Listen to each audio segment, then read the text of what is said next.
Welcome to MCR's Biochemistry lecture. In this video, we are going to see about the genetic code, its characteristics, and how scientists have deciphered the genetic code. We know that the central dogma of molecular biology was put forward by Francis Crick. Accordingly, the genetic information present in DNA is transcribed to RNA and is later translated to amino acid sequences of proteins. So, here the genetic code means the sequence of nucleotides in DNA and RNA that determines the amino acid sequence of proteins. Now, let's see about the nature of the genetic code. There are 4 nitrogenous bases in the nucleic acids, and we have 20 amino acids which in different combinations form various proteins that perform the specific functions in the body. So, if we consider the code to be a singlet, that is each nitrogenous base coding for a particular amino acid, we will have just 4 codons and that can code for 4 amino acids. And if we consider the code to be a doublet, then we will have 16 codons which can code for 16 amino acids. Even here we fall short of 4 codons. So, the scientists consider that the code must be a triplet one. So, if we consider the code to be a triplet, then we have got 64 codons which can code for 64 amino acids. The presence of 64 codons is explained by the concept of degeneracy, which we will see in this video. The singlet and doublet codons are not sufficient to code for all 20 amino acids. Therefore, genetic code needs to be a triplet.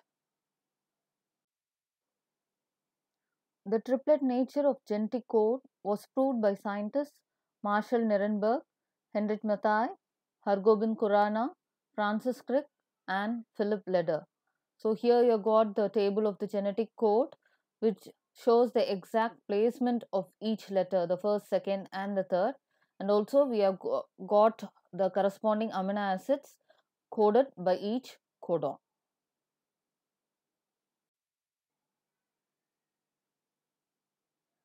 So now let's see what is a codon and an anticodon. A codon is the nucleotide sequence in the messenger RNA that codes for a particular amino acid, and an anticodon is the nitrogenous base sequence in the transfer RNA that is complementary to the codon.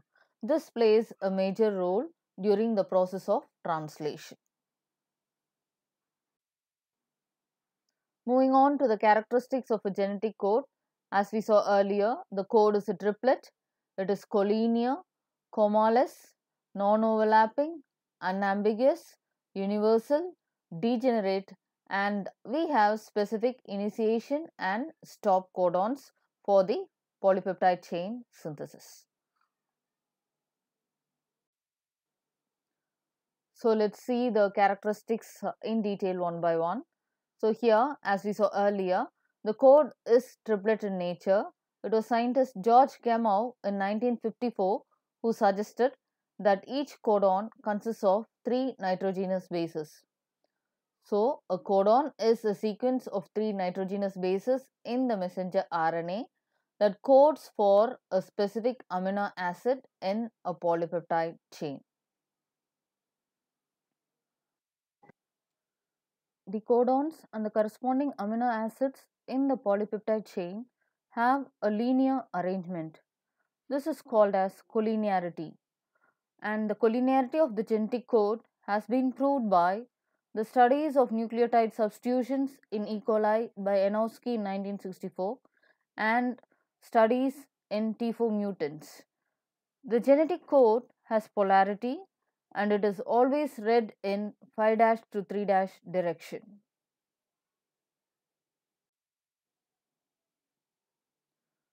The genetic code is common-less, that is, it is non-punctuating in nature. No bases are dedicated to indicate the end of one codon and the beginning of the next codon. After one amino acid is coded by first three bases in a mRNA sequence, the next amino acid is automatically encoded by next three bases on the mRNA. So here the genetic code exists without any punctuation, without comma. The next characteristic of a genetic code is that it is non-overlapping in nature.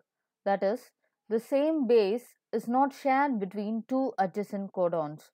So in the figure we can see that 3 codons are formed from 7 bases due to partial overlapping, and 4 codons are formed from 6 bases due to complete overlapping. But this is not the truth. The fact is that only 2 codons can be formed out of 6 bases. This shows that the genetic code is non-overlapping without comma and is read in the 5' to 3' direction. The genetic code is unambiguous in nature. That is, one codon always codes for a single amino acid. One codon never codes for two different amino acids. Say for example, AUG always codes for amino acid methionine. But in rare cases, the genetic code is ambiguous in nature.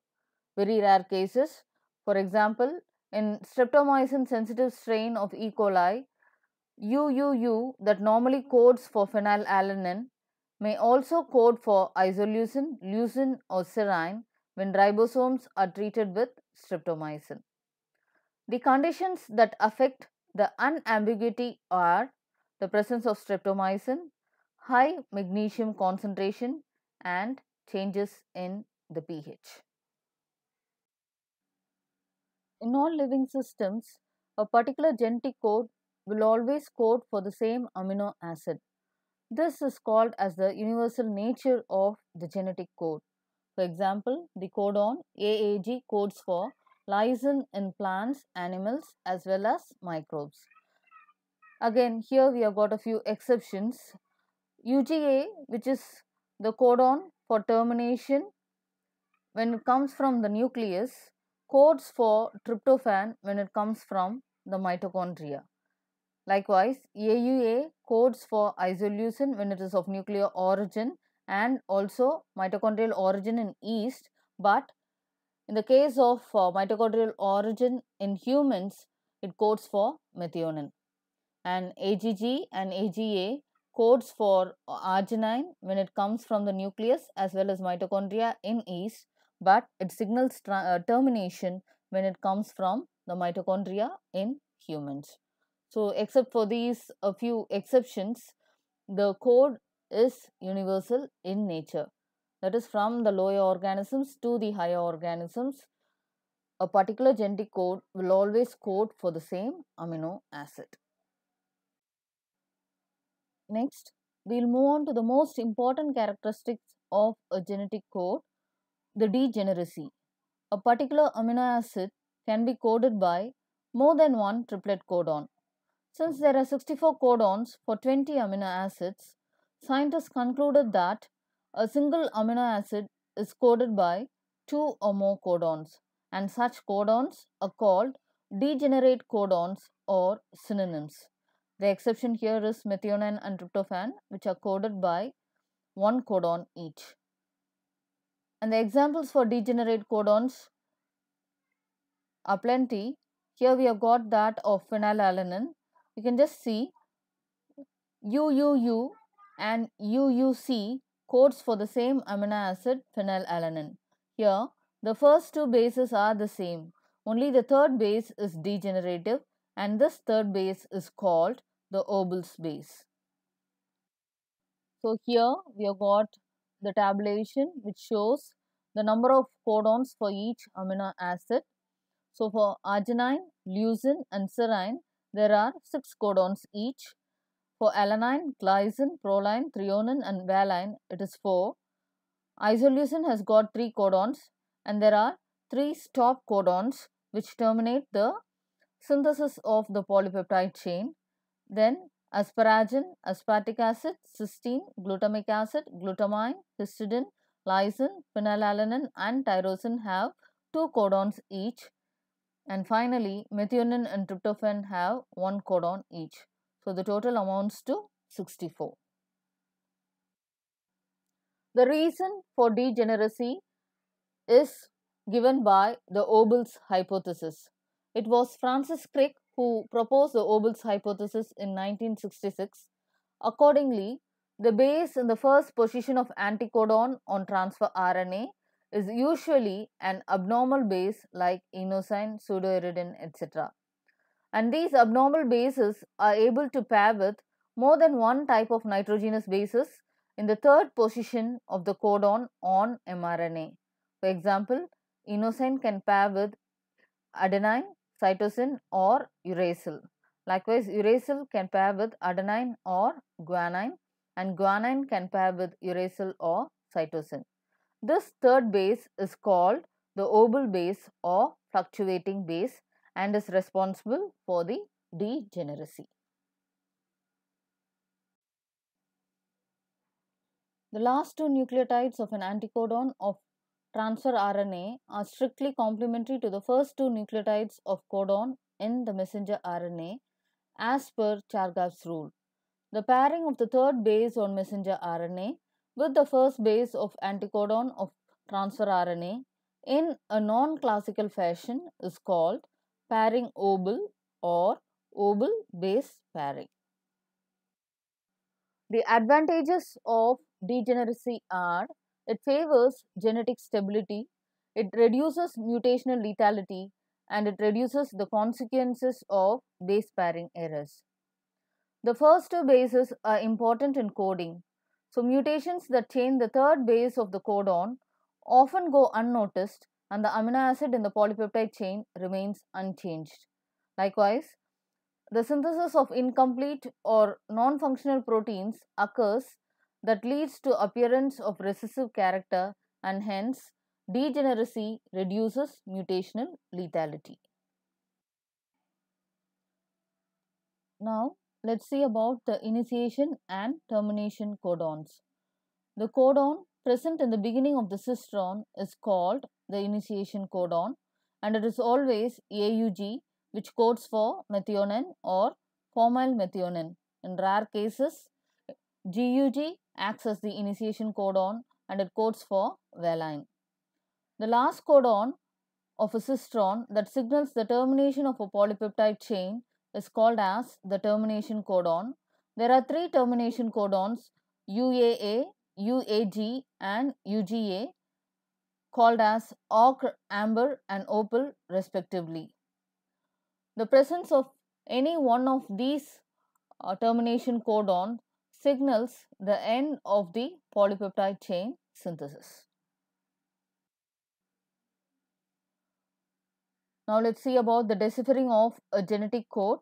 Many scientists have contributed towards cracking the genetic code, of which Dr. Hargobind Khorana and Marshall Nirenberg have contributed significantly, and this was recognized and acknowledged with a Nobel Prize in 1968. The existence of a triplet code was first proved by Marshall Nirenberg and Heinrich Matthaei in 1961. As per their technique, they prepared a synthetic messenger RNA that contained only uracil known as poly-U. They also prepared a cell-free protein synthesizing system containing ribosomes, amino acids and ATP. The poly-U was added to the cell-free system, and it was observed that the cell-free system synthesized a polypeptide containing only phenylalanine. Hence, they concluded that UUU is a codon for phenylalanine. Similarly, AAA and CCC were assigned for amino acids lysine and proline. In a similar fashion, these scientists found out the amino acids coded by many other codons. Dr. Hargobind Khorana also deciphered the genetic code in 1964. He prepared a synthetic mRNA containing repeated bases of uracil and guanine. He introduced the synthetic mRNA into a protein synthesizing system, and he got two amino acids, cysteine and valine, repeatedly in the polypeptide chain. Hence, he concluded that the codon UGU codes for cysteine and GUG codes for valine. He repeated the experiment with other bases and discovered the codon for many amino acids. Thus, scientists were able to find out the amino acids coded by each of the 61 codons other than the 3 stop codons. Hope you would have got an idea about the genetic code and its characteristics from this video. Thank you.